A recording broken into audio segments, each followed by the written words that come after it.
Vamos continuar louvando ao Senhor, salmodiando a Ele com Salmo 119, do 81 ao 88. Oremos então, Salmo 119, do 81 ao 88, e levantemos nossas orações juntos. Desfalece-me a alma, aguardando a tua salvação. Porém, espero na tua palavra. Esmorecem os meus olhos de tanto esperar por tua promessa. Enquanto digo, quando me haverás de consolar? Já me assemelho a um odre na fumaça. Contudo, não me esqueço dos teus decretos. Quantos vêm a ser os dias do teu servo? Quando me farás justiça contra os que me perseguem? Para mim abriram covas os soberbos, que não andam consoante a tua lei. São verdadeiros todos os teus mandamentos. Eles me perseguem injustamente. Ajuda-me. Quase deram cabo de mim na terra, mas eu não deixo os teus preceitos. Vivifica-me segundo a tua misericórdia e guardarei os testemunhos oriundos de tua boca. O versículo de hoje que vamos meditar no Salmo 119 chama a palavra de Deus de, repita, lei. Glória ao Senhor. Aleluia. Não existe essa doutrina de que passou o tempo da lei. Não existe essa doutrina. O tempo da lei é todo o tempo. Porque se tivesse passado o tempo da lei, significa que agora estaríamos sem lei. E estar sem lei é estar na anarquia. O reino de Deus não é um reino de anarquia. É um reino legal. É um reino baseado na lei do Senhor. Salmo 19, você pode ler depois de sua casa hoje. Pode ser antes, durante ou depois das refeições. Leia hoje o Salmo 19, onde está escrito: a lei do Senhor é perfeita. Restaura a alma. Está vendo? A lei do Senhor é perfeita e restaura a alma. Quando Jesus veio, ele não veio dizendo assim, passou o tempo da lei. Quando Jesus veio, ele veio dizendo assim, eu não vim cancelar a lei. Pelo contrário, eu vim para mantê-la. A lei continua. Glória a Deus. Agora, nós não somos salvos pela prática da lei, porque se fôssemos para ser salvos pela prática da lei, nenhum de nós conseguiria. Ninguém conseguiria. Por mais perfeito e santo que uma pessoa, que alguém fosse, não conseguiria ser salvo pela prática da lei, porque para ser salvo pela prática da lei, tinha que praticar a lei, primeiro, em toda a sua extensão, quer dizer, em tudo que ela manda, sem burlar nenhum mínimo mandamento da lei, mas também em toda a sua profundidade. Vamos supor que alguém com muita dificuldade conseguisse praticar a lei em toda a sua extensão, mas não conseguiria nunca, aqui na terra, praticar a lei em toda a sua profundidade, por uma razão, porque o pecado que é contra a lei habita em nós. O pecado que é contra a lei habita em nós. Então, ainda que eu não adultere, não pratique o adultério está aqui dentro de mim, pronto para eu praticar a hora que der na telha, a hora que eu der uma chance para ele. Ainda que eu não pratique a mentira, a tendência para mentir está aqui dentro de mim. Ainda que eu não pratique o roubo, a tendência para roubar está aqui dentro de mim. E dentro de você. E dentro de cada um de nós. Por isso, Hebreus 12:4. Na vossa luta contra o pecado, ainda não tendes resistido até o sangue. Aqui na terra é luta contra o pecado. Por isso que ontem à noite, diante da pergunta de Jesus, o que queres que eu te faça? Meu pedido para Jesus foi aquele, Senhor, já que não tem como viver sem pecado, me ensina a viver sem pecar. Porque é vivendo sem pecar que você vai alimentando, criando condições de combater o espinho na carne, que é o pecado. Lembra quando Paulo falou que tinha um espinho na carne? E muita gente fica por aí, inventando o que é o espinho na carne de Paulo.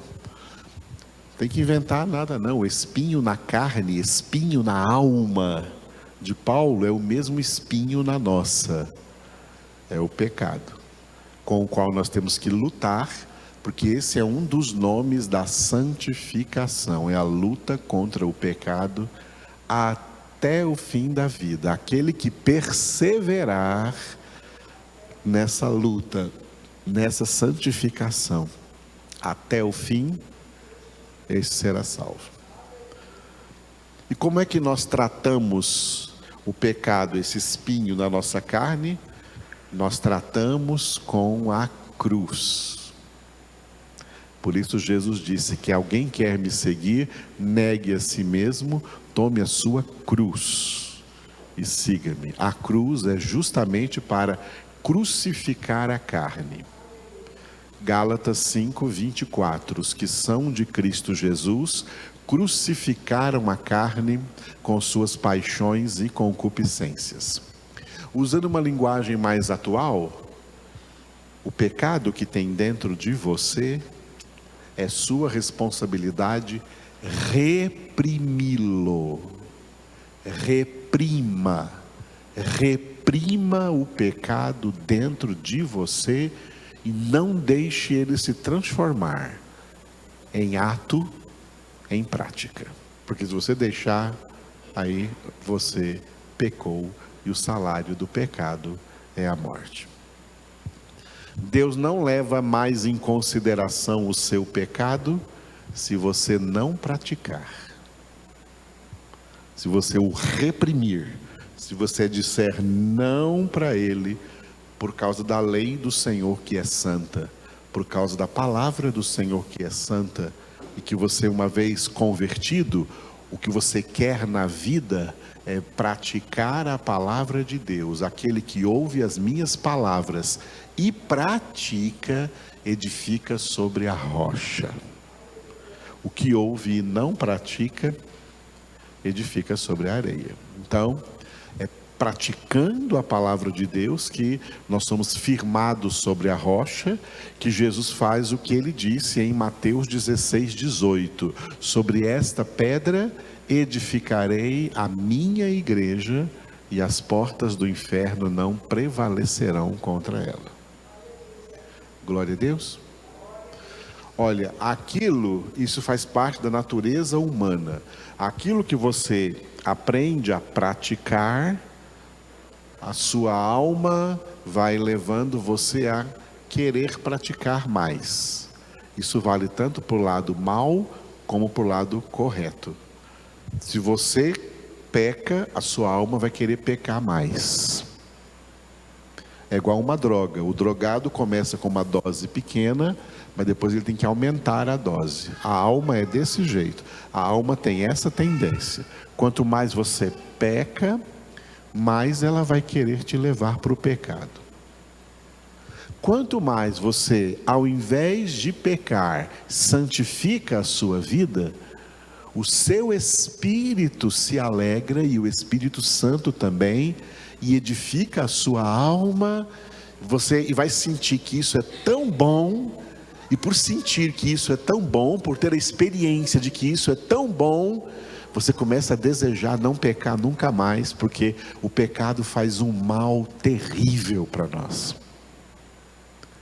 E quem acostuma a não pecar, não quer pecar nunca mais, porque se lembra de quando estava pecando, como ficava para baixo, como ficava oprimido, como ficava desgastado espiritualmente, porque o diabo estava montando. Mas quando você deixa de pecar, vai e não peques mais, resistir o diabo, ele fugirá de vós. Resistir o diabo é sujeitando-vos a Deus. Sujeitando-vos a Deus é obedecendo a Deus, quando ele diz sede santos, e vai e não peques mais. A lei de Deus tem aspectos positivos e tem aspectos negativos. Os aspectos positivos da lei são compostos de todas aquelas coisas que Deus, aqui na palavra, nos manda fazer, nos manda praticar. Todas elas são resumidas em um mandamento: sede santos. Glória a Deus. Sede santos. Mas a lei também tem aspectos negativos, que são todas aquelas coisas que Deus ordena na palavra que não façamos. Não faça isso, não faça isso, não pratique isso, não faça isso. Todas essas ordens negativas podem ser resumidas em uma única: não peques mais. Não peques mais. Então repita: sede santos e não peques mais. Se você não pecar mais, você continua sendo um pecador? Continua, porque o pecado está dentro de você ainda, mesmo você não pecando, mesmo você não praticando. Sabe quando o pecado não estará mais dentro de você? Quando você morrer ou quando Jesus te arrebatar. A data que chegar primeiro. Aí ele vai completar a obra da santificação. E 1 João capítulo 3, versículo 2 está escrito: seremos semelhantes a Jesus. Porque Jesus é homem, é Deus e homem, e como homem, é homem sem pecado dentro da alma dele. Quando nós formos como Jesus, nós não vamos nem nos reconhecer. Senhor, eu nunca tive na vida a experiência de não ter pecado dentro de mim. E agora no céu nós vamos ter essa experiência. Não ter nenhum pensamento ruim, nenhum desejo errado, nenhuma vontade errada, nenhuma má inclinação, nenhuma concupiscência. Seremos perfeitos como Deus quer. Seremos irrepreensíveis. Mas agora ainda estamos no caminho para chegar nessa meta. E esse caminho é santificação em Cristo Jesus. A lei nos dá os parâmetros dessa santificação, tá? A lei nos dá os parâmetros, indicando qual deve ser o nosso modo de vida, o nosso modo de ação, a nossa conduta e o nosso comportamento. O que devemos e podemos fazer, o que jamais devemos fazer. É a lei que nos diz isso. Por isso que todo tempo é tempo da lei. Não passou o tempo da lei, não. A lei está valendo. Amém? Glória a Deus. Somos salvos pela graça, mas a lei nos dá os parâmetros para a nossa santificação. Glória a Deus. Bom, neste parágrafo aqui do Salmo 119, do 81 ao 88, nós chegamos hoje no 85. O versículo 85, diga, o título dele é Conduta na Palavra.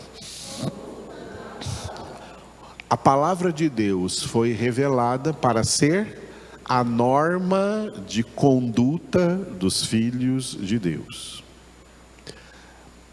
Existe uma falácia aí fora, uma mentira deslavada, né, que a palavra de Deus desmente da seguinte forma: ninguém, absolutamente ninguém é livre para se conduzir na vida do jeito que quiser. Quem pensa que é livre, está errado. Quem pensa que é livre para fazer o que quiser, quem pensa que é livre para se comportar, para se conduzir do jeito que quiser, estão enganados pelo diabo e pensando que são livres, são escravos de Satanás. É assim que o diabo escraviza o mundo. O diabo é o pai da mentira e escraviza a humanidade pecadora com a mentira de que eles são livres. Isso não é liberdade, isso é escravidão. Por isso, o apóstolo João escreveu em 1 João 5,19: sabemos que somos de Deus e o mundo inteiro, a humanidade inteira, jaz no maligno. O diabo é o pai da mentira. O diabo é o espírito que atua nessas pessoas que pensam que são livres para fazer o que quiser. Efésios 2:2, eles andam segundo o curso desse mundo, segundo o príncipe da potestade do ar, o espírito que agora atua, age nos filhos da desobediência.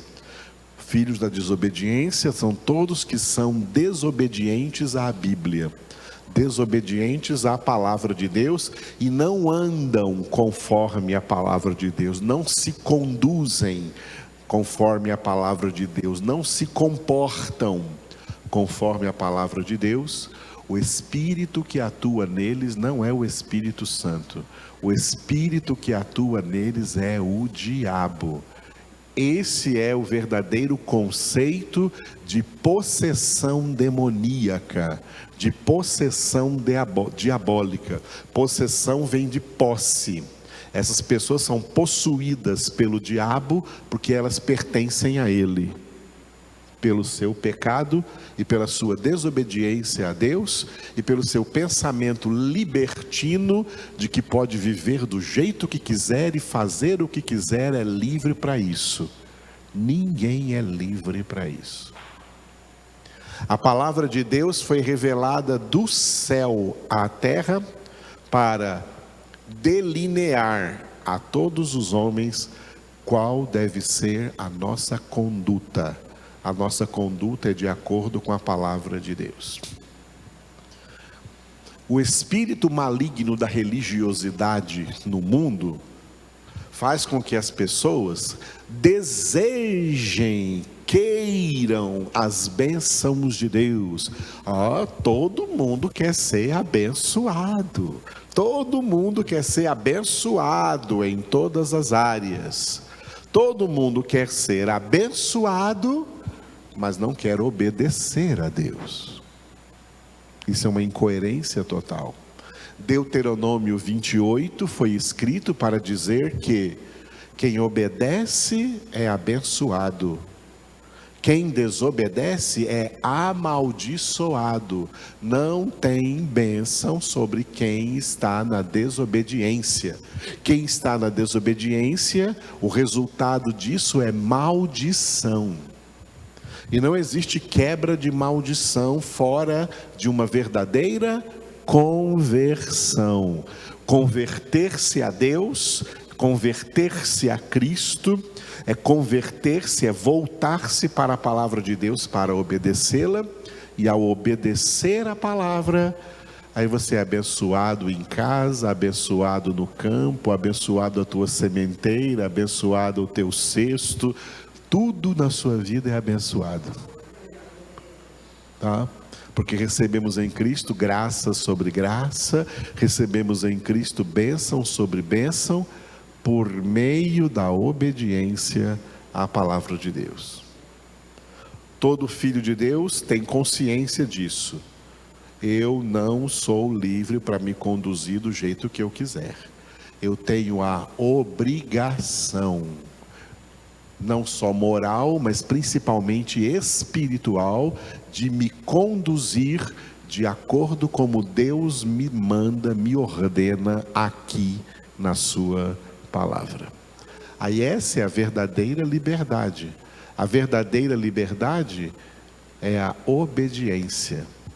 A desobediência não é liberdade. O que peca é escravo do pecado. A liberdade está na obediência à verdade. E conhecereis a verdade, e a verdade vos libertará.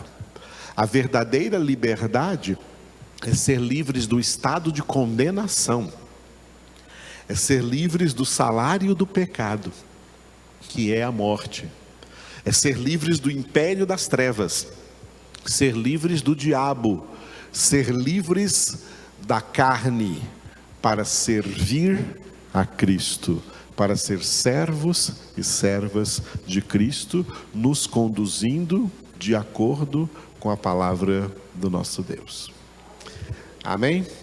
Bom, esse versículo 85, que tem esse título, o salmista ora assim, falando com Deus: para mim abriram covas os soberbos, que não andam consoante a tua lei. Repitam.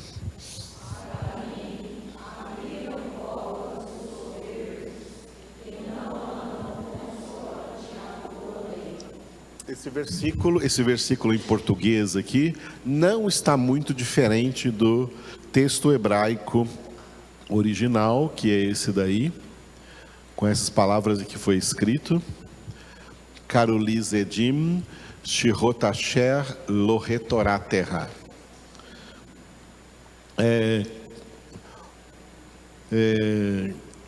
Diga comigo, Karuli.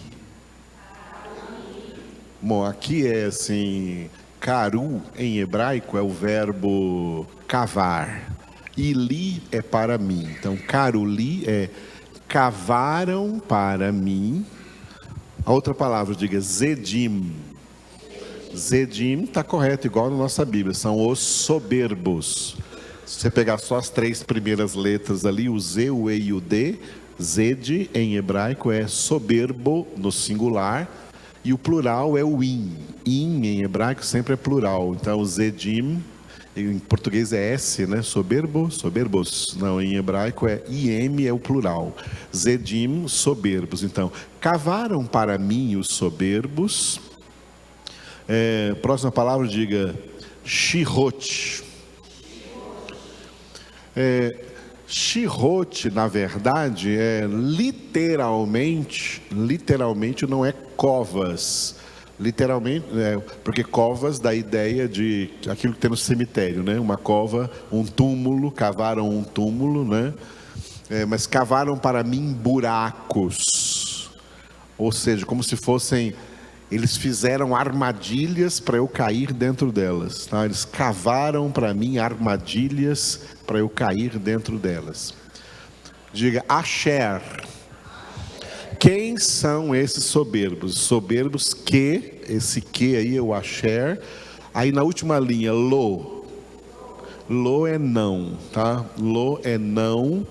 E aqui tem um verbo oculto que foi colocado aqui como verbo andar, que é o verbo se conduzir. Não andam conforme, não andam. Aí você tem a última palavra que é bem grande aí, porque tem algumas palavras unidas. Diga, retor a terra. O re é como, ou conforme, ou segundo, que em português colocaram uma palavra bonita aí, consoante, bonita, né? E Torá é lei. Torá, você já conhece que Torá é lei, e o erra, que termina, é tua, conforme a tua lei. Então, traduzindo literalmente aí do hebraico para o português, né?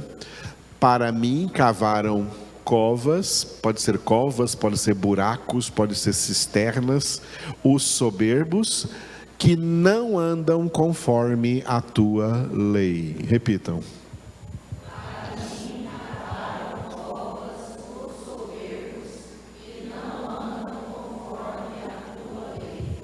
Muito bem. Essa expressão inicial aqui do salmista, ela tem alguns significados. O primeiro significado é o seguinte: vocês já notaram, que eu já mostrei para vocês, que nesse parágrafo aí, do versículo 81 até 88, o salmista fala muito do seu envelhecer. Ele demonstra aqui nesse texto que ele já é um homem idoso, que está sentindo assim o seu envelhecimento. Não sei que etapa aí da terceira idade ele está vivendo, tá? É a melhor idade, viu? A melhor idade para sentir dor, a melhor idade para ficar doente, a melhor idade para ter que tomar remédio, a melhor idade para estragar os dentes lá no Ademar, melhor idade. Essa é a melhor idade. Então ele já está nessa idade assim, idoso, né? Idoso, e sentindo a sua velhice, e tudo que ele ora a Deus aqui tem o sentido de que na sua velhice ele quer ser cada vez mais fiel ao Senhor, já que está sentindo a proximidade de se encontrar com Ele. Amém? Glória a Deus. É um homem de Deus, diferente de tantos idosos que tem por aí, que pensam que a terceira idade é para, entre aspas, aproveitar a vida no colo de Satanás. Baile da terceira idade, sei lá o que mais, e pegando AIDS aí, e se matando com Viagra e por aí em diante, achando que isso é vida. Que pena desses idosos. Então, esse aqui é um idoso que entende a sua idade avançada e que verdadeiramente o que ele quer é se santificar na presença do Senhor. Só que tem um problema. Não importa a idade, toda pessoa que se santifica, quanto mais você se santifica, mais diferente você fica de todas as pessoas do mundo ao seu redor. E elas não vão gostar disso. Elas vão ficar contra você. Por isso Jesus fez para nós uma promessa. Jesus cumpre todas as suas promessas, amém? Uma das promessas de Jesus é essa aqui, ó: sereis odiados de todos por causa do meu nome. Jesus prometeu isso, sabia? Sereis odiados de todos. Por que todo mundo nos odeia por causa de Jesus? Pedro escreveu isso na primeira carta. Porque eles estranham que nós não concorramos com eles nas mesmas devassidões que eles gostam. Não estamos com eles nas bebedeiras, não estamos com eles na droga, no entorpecente, não estamos com eles na promiscuidade, não estamos com eles em boates, não estamos com eles em baladas, não estamos com eles gostando de música do mundo, não estamos com eles em show de Madonna ou de que quer que seja, não estamos com eles em show de música sertanojo, não estamos com eles nas mesmas coisas do mundo que eles gostam. Aí eles nos odeiam. Eles nos odeiam porque somos diferentes deles. E eles ficam pensando: quer ser melhor do que nós, né?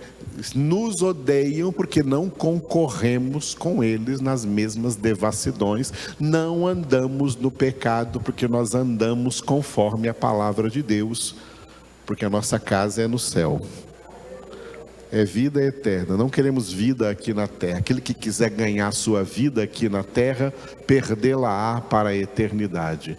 Mas aquele que por amor de mim, disse Jesus, e do meu evangelho, da minha palavra, perder a sua vida aqui na terra, ganhá-la-á para a eternidade.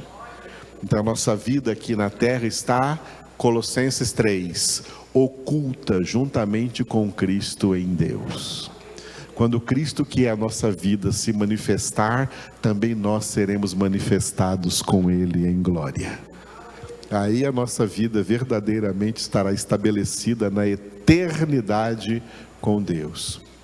Pensa bem, quem se alegra com as coisas do mundo, se for para o céu vai ficar muito triste, porque não tem nenhuma delas lá.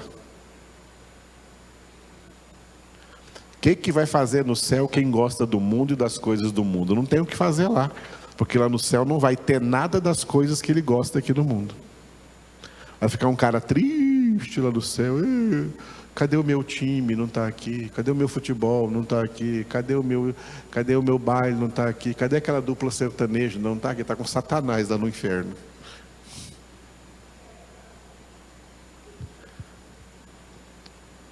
O céu é para quem não tem mais prazer nas coisas da terra, mas busca as coisas do alto.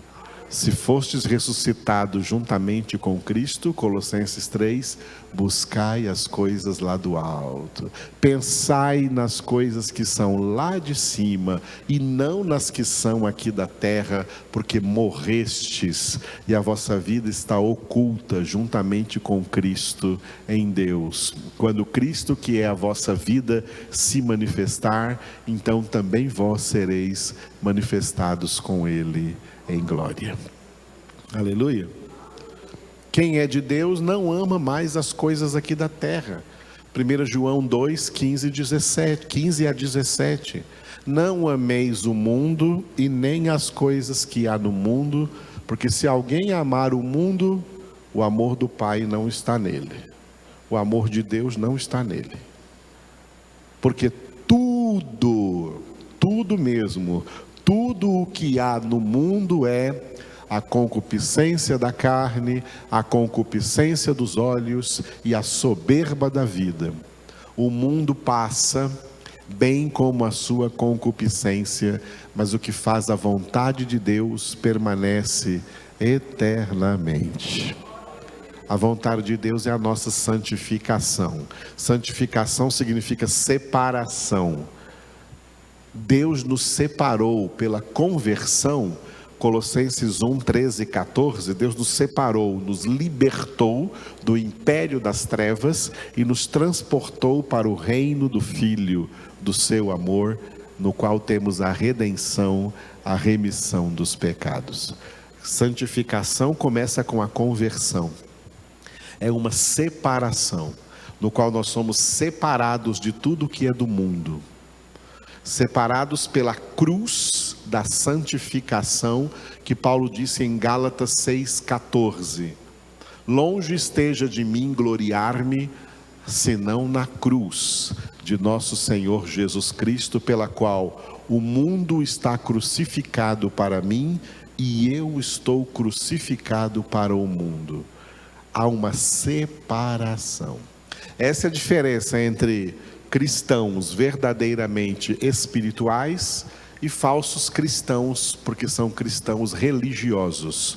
Os cristãos religiosos, eles pensam que podem ter Deus e o mundo. Eles pensam que pode ir para o céu depois de ter vivido uma vida aqui experimentando o mundo. E os cristãos espirituais renunciam o mundo e a conduta dos mundanos para se conduzir como a palavra de Deus ordena, porque eles só querem Deus. Davi era assim: Senhor, eu não tenho outro bem além de ti. Tu és o meu único bem. Tu és o arrimo da minha sorte. Tu és a minha herança. Tu és a minha porção. Tu és a minha taça transbordante. Outro bem não possuo além de ti somente. Ou seja, tu és o meu único tesouro. Jesus disse: onde está o teu tesouro? Aí está o teu coração. Se o tesouro teu é qualquer outra coisa ou pessoa da terra, você não tem Jesus. Se o teu tesouro é Jesus, não é ninguém mais, nem mesmo nenhum ente querido, que você chama carinhosamente de ente querido. Porque Jesus disse: se alguém amar seu pai, sua mãe, sua mulher, seu marido, seu filho, sua filha, sua casa, mais do que a mim, não é digno de mim. Só vai para o céu aquele cujo tesouro é Cristo, cujo primeiro e inegociável lugar da sua vida é dele. Aleluia. É assim que subimos para a glória. Então é assim que somos diferentes do mundo. E por essa diferença, o mundo quer ver a gente morto. As pessoas, a humanidade quer ver a gente, quer cometer um verdadeiro genocídio cristão, que a humanidade sem Deus quer que todos nós morramos. E esse é o sentido de, para mim cavaram covas. Para mim cavaram covas aqui, o que ele está falando, os soberbos cavaram covas para mim, ele está dizendo assim: Senhor, parece que todo mundo quer que eu morra. O que todo mundo quer é que eu morra, todo mundo quer é que eu desapareça, que eu seja logo enterrado. Todo mundo quer que eu desapareça, a minha presença, né, usando uma expressão que é antiga, a expressão não é nova, né, a expressão é antiga, vem lá do vocabulário estabelecido pela língua latim, língua morta, a língua do antigo Império Romano. Quem é de Deus é persona non grata no mundo. Essa expressão persona non grata é uma expressão, né, que vem lá do latim, depois foi cunhada ali pelos espanhóis. Persona non grata, pessoa que não é aceita mais na sociedade, pessoas que não são aceitas mais na humanidade. A humanidade não aceita esse tipo de pessoas, a humanidade rejeita esse tipo de pessoa. É uma persona não grata, não queremos conviver com essa pessoa, não queremos essa pessoa aqui no meio de nós. É assim que nós somos tratados no mundo, e por isso Paulo falou em Romanos capítulo 8, somos tratados no mundo como ovelhas que estão indo para o matadouro, porque o mundo nos odeia, o mundo não nos ama, porque não ama o nosso Deus, não ama o seu Filho Jesus, não ama a sua palavra. Pelo contrário, o mundo odeia Deus, odeia Jesus e odeia a sua palavra. E o que o mundo faz para tentar disfarçar isso é criar falso Deus, um falso Cristo, ou muitos falsos cristos, todos eles desviados, completamente desviados da palavra, totalmente desviados da palavra. Pode ver que o mundo aí, né, até a Madonna no Rio de Janeiro elogiou a estátua do Cristo Redentor.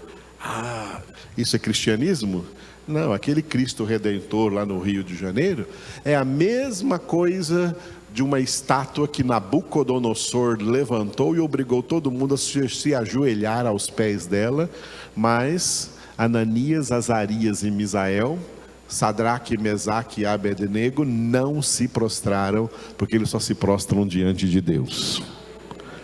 Qualquer imagem ou estátua de escultura também é isso.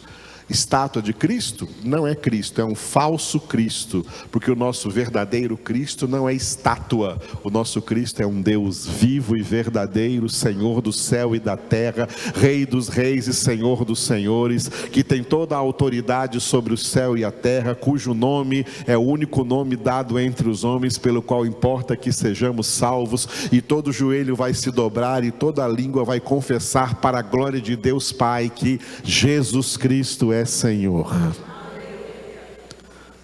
Jesus está vivo. Aquela estátua está morta. Tem mãos, mas não apalpam, tem pés, mas não andam, tem cabeça, mas não pensa, tem olhos, mas não veem, tem ouvidos, mas não ouve, tem boca, mas não fala, está com os braços ali estendido, mas não consegue conter a corrupção no Rio de Janeiro, não consegue conter a criminalidade, não consegue conter o tráfico, não consegue conter a milícia, não consegue conter toda a prostituição, promiscuidade e maldade que acontece naquela cidade ou estado.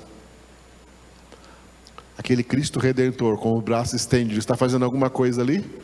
Absolutamente nada. É um ídolo levantado, não o verdadeiro Jesus, porque o verdadeiro Jesus está aqui, ó. Ele é a palavra viva e eficaz, ele é a palavra de Deus. Agora, quem fala isso que eu acabei de falar aqui, todo carioca quer matá-lo, quer abrir uma cova para eles. Não é verdade? E não é só no Rio de Janeiro que tem estátua para tudo quanto é lado por aí, de Cristo, de Maria, de santos e não sei o que mais, adorados como se fossem verdadeiros deuses. Não são nada, não escutam nada e não fazem nada. O único Deus verdadeiro é o nosso Deus, é o nosso Pai, é o nosso Senhor Jesus Cristo, é o Espírito Santo, as três pessoas fazendo um único Deus vivo e verdadeiro, a Ele a quem nós pertencemos, a Ele a quem nós servimos. Por isso o mundo nos odeia. E Jesus disse em João 16, aliás, João 15, ele disse: se o mundo vos odeia, sabei que odiou a mim antes que a vós. Se fosseis do mundo, o mundo amaria o que era seu. Como porém não sois do mundo, mas do mundo eu vos escolhi, por isso o mundo vos odeia. A salvação é dos escolhidos, daqueles que Jesus escolheu.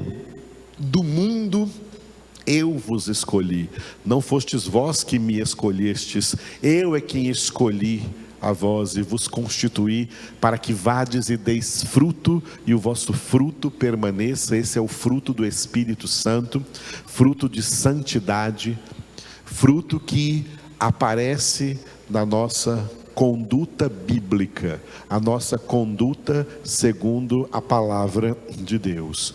Todos aqueles que não andam conforme a palavra de Deus, que não se conduzem em conformidade com a palavra de Deus, terão uma vida diametralmente oposta àqueles que se conduzem de acordo com a palavra de Deus, e logicamente os odiarão.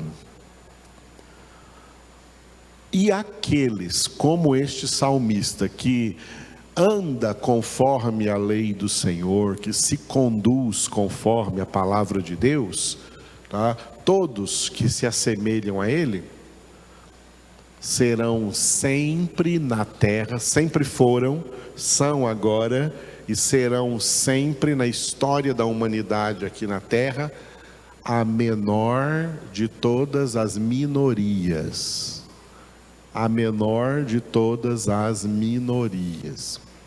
Você está vendo por aí que em todas as nações hoje em dia, estão criando leis em favor das minorias, em favor das minorias. Só que essas minorias, que eles querem dizer, são negros ou são homossexuais ou qualquer outro tipo, são minorias. São leis em favor das minorias, mas eles nunca vão criar uma lei em favor da menor de todas as minorias.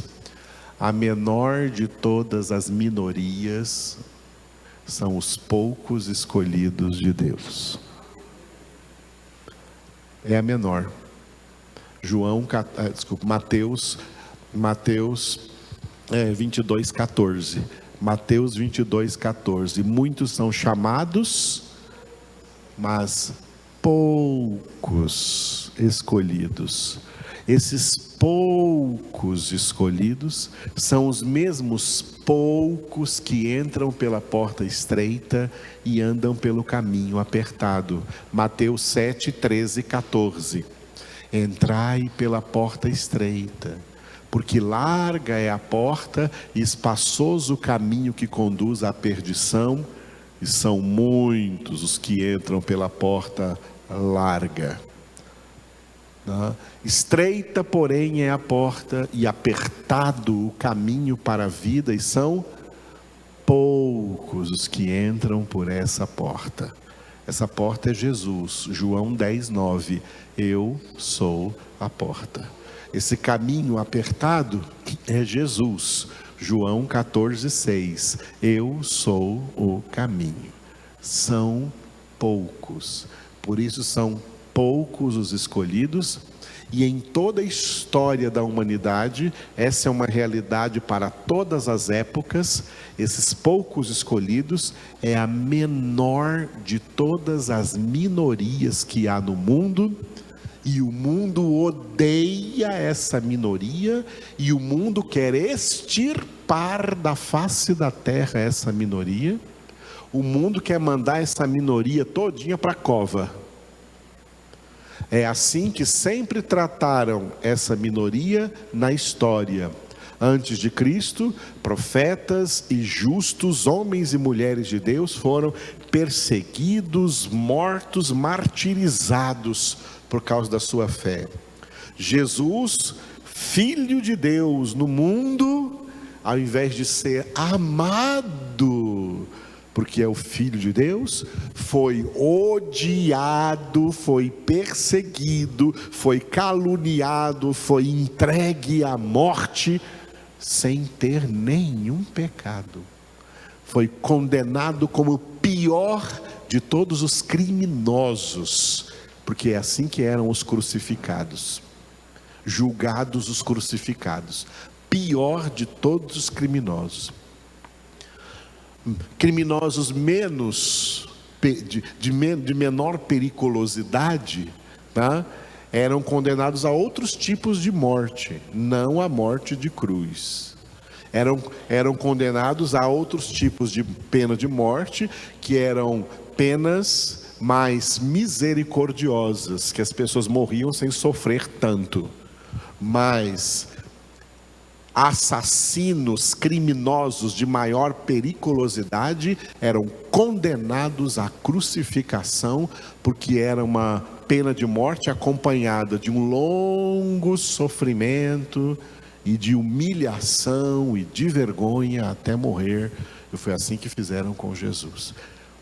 O Filho de Deus santo, como homem santo que pisou nessa terra, o trataram como se ele fosse um dos piores criminosos que já pisou nessa terra. Assim trataram Jesus. Esse é o ódio do mundo contra quem é de Deus. E assim fizeram com o Filho de Deus. E Jesus disse: se trataram a mim desse jeito, quanto mais tratarão vocês que creem em mim, meus discípulos. Não é o servo maior do que o seu Senhor. Se odiaram a mim, odiarão também a vós. E assim, uma carnificina de cristãos aconteceu até o fim do primeiro século, vitimando todos os apóstolos de Jesus e tantos outros cristãos. E no segundo século, o Império Romano assumiu essa carnificina para, no segundo século, o imperador do Império Romano, né, o César do Império Romano, ele decidiu que ia extirpar da terra todos os cristãos. Não era para sobrar nenhum, era para matar a todos. Foi esse o sofrimento que sofreu a igreja cristã no século II. Século II, depois da morte dos apóstolos, depois que passaram aqueles primeiros discípulos, os cristãos que foram discípulos daqueles que se converteram no Pentecostes, assim por diante. Os que viveram no segundo século, quando a igreja estava completando 200 anos de idade, de nascimento, aquele segundo século foram o que Jesus chamou no Apocalipse, na igreja de Esmirna, tribulação de 10 dias. Aqueles 10 dias representam um século, tá? 10 décadas, um século de perseguição. E a ideia, o propósito do Império Romano era: olha, o século 3 vai chegar, e quando o século 3 chegar, não vai haver mais nenhum cristão na terra, porque nós vamos matar todos agora. A perseguição no século 2 é para matar todos os cristãos. Muitos foram mortos. Deus salvou Sadraque, Mesaque e Abednego da fornalha, mas muitos cristãos foram queimados vivos. Deus salvou Daniel na cova dos leões, mas muitos cristãos foram comidos vivos por leões, tigres e ursos no Coliseu em Roma. Muitos foram crucificados de todos os jeitos, de todas as maneiras, em pé, de cabeça para baixo, de lado, cruz em forma de X, flechados, lançados, decapitados, esfolados vivos. Eram vários estilos de pena de morte que os cristãos serviram como espetáculo, especialmente na capital do Império Romano, Roma, no lugar que hoje se chama Coliseu. E ali, que hoje tem lá ruínas, né, turísticas. Eu não quero visitar esse lugar não, um lugar onde vários irmãos meus morreram ali, foram ali injustiçados, receberam uma morte injusta. Tem gente que vai lá visitar. Quero visitar isso nada. Eu quero ir para o céu. Então, serviu de palco para a morte de cristãos, porque o propósito do Império Romano é cova para todos eles. Acaba com todos eles, extermina essa raça, e por trás deles, o ódio de Satanás contra os cristãos. Sabe o que aconteceu? Eles falharam. Com tanta gente que eles mataram, ainda assim eles falharam. Aconteceu exatamente o oposto. Ao invés deles exterminarem os cristãos, o número de cristãos se multiplicou na terra. E aí foi cunhada essa frase naquela época, que eles mesmos falaram: parece que o sangue dos cristãos, o sangue derramado dos cristãos é semente para nascer novos cristãos. Quanto mais cristãos são mortos, mais cristãos aparecem. Foi um tremendo avivamento que Deus operou no século II, debaixo de terrível perseguição. Quanto mais cristãos morriam, mais pessoas se convertiam a Cristo. É obra de Deus, isso é obra de Deus. Amém? Então, esse é o ódio que continua sempre presente. Aí chegou o século III, e do século III para o século IV, o diabo mudou a sua estratégia. O diabo mudou a sua estratégia usando o próprio Império Romano e usando a soberba religiosa de muitas pessoas. Usando esses soberbos. Olha, não dá para matar os cristãos fisicamente, a gente não consegue. Então vamos matá-los espiritualmente.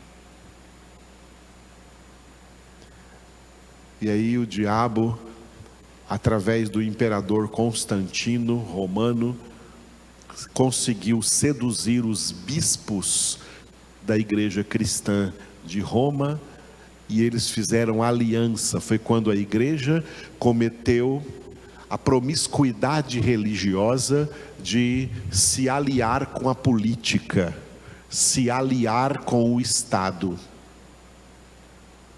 O que aconteceu?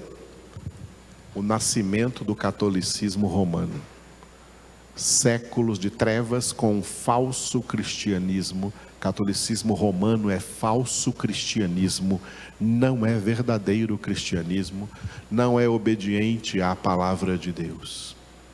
Na palavra de Deus não existe padre, não existe papa, não existe missa. Isso é tudo fora da palavra de Deus. Na palavra de Deus tem Jesus dizendo assim, ó: a ninguém chameis de pai sobre a terra. Papa é pai, padre é pai.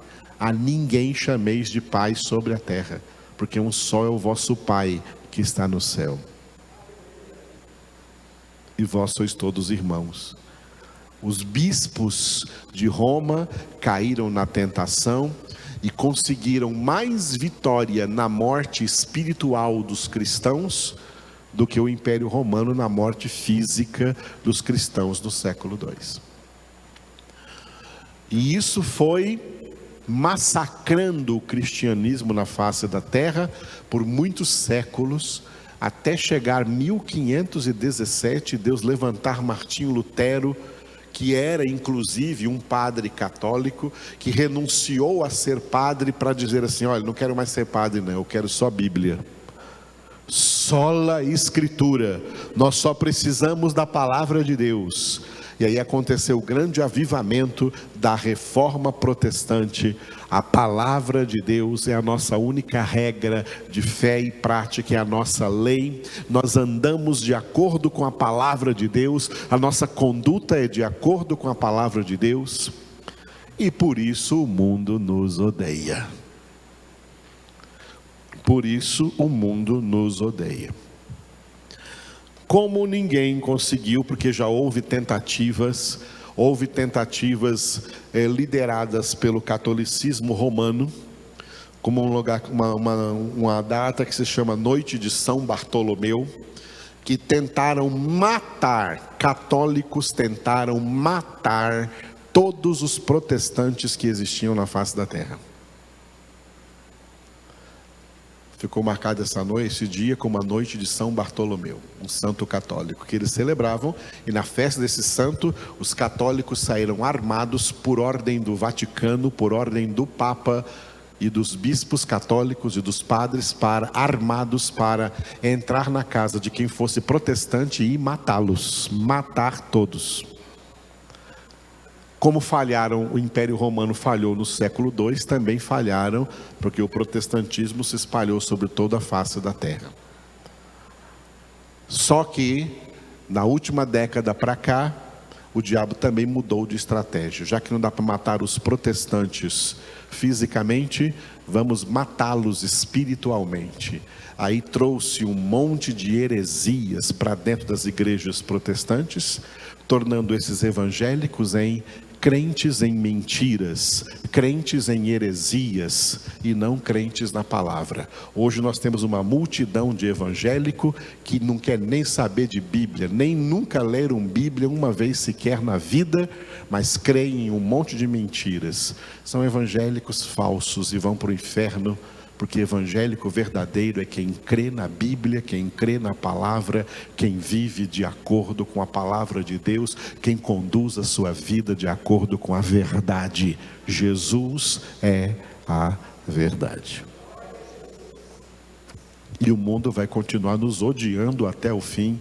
Eles ficam abrindo covas, eles ficam desejando que sejamos exterminados da terra, porque nós estamos resistindo ao diabo, estamos resistindo ao anticristo, e o anticristo só vai se manifestar no início da grande tribulação, porque o Senhor vai nos tirar daqui antes, porque nós é quem somos aquele que resiste.